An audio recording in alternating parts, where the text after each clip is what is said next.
nezamestnaných ľudí, rušenie škôl a nemocníc, likvidáciu kultúry, športu, aktívneho trávenia voľného času, zvyšovanie odchodu do dôchodku, obmedzovanie práv odborov, posilňovanie práv zamestnávateľov, zdražovanie potravín, plynu a ďalších surovín, poplatňovanie vzdelávania, poplatňovanie zdravotníctva a mnoho ďalších vecí.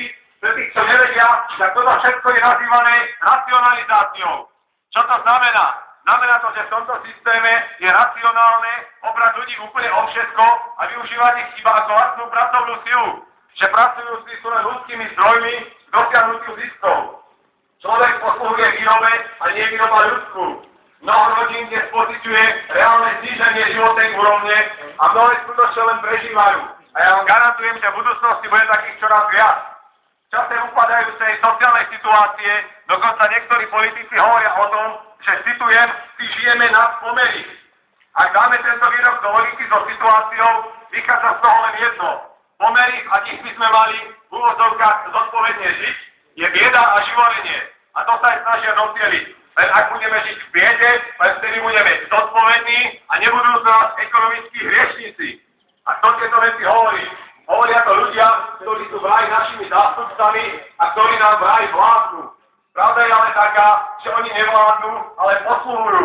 Ale nie nám, ale aj kapitálu a finančnej oligarchii. Posluhujú systému, ktorý už vo svojej podstate ide proti človeku a pritom nemajú hanbu nazývať ho slobodou či demokraciou.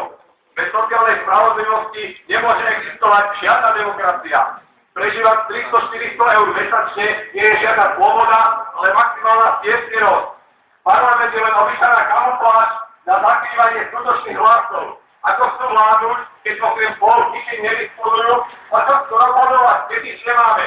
Je to rovnako smiešné, ako postaviť stan, alebo tiež už a vyhlásiť ho ako národný orgán. Dnešná ekonomická situácia odhaľuje kapitalistické protirečenia. Odhaľuje rozpor medzi spoločenskou trhou práce a faktom, že vyprodukované hodnoty nepatria k tým, ktorí ich vytvárajú na rast. Produkcia vstúpa, napriek sú čoraz novšie technológie, ktoré dokážu čoraz jednoduchšie vyrábať čoraz viac užitkových predmetov. Logicky by sme sa teda mali mať lepšie, menej pracovať, viac sa venovať voľnému času a podobne. Avšak čo sa deje? Musíme viac pracovať, aby sme napokon dostali menej. Je to dôležitá neracionalita, ktorá je dokonca zakotvená v ústave Slovenskej republiky. Niektorí si budú desiatky dôvodov, prečo odstrániť tento systém a začať konečne pracovať nie pre pár bohatníkov, ale pre seba. V blízkej budúcnosti budú na výber už len dve možnosti. Buď bude žiť kapitalizmus, alebo ľudstvo. Nech žije socializmus.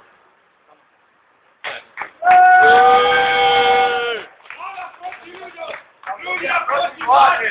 Vláda proti ľuďom! Ľudia proti vláde! Vláda proti ľuďom!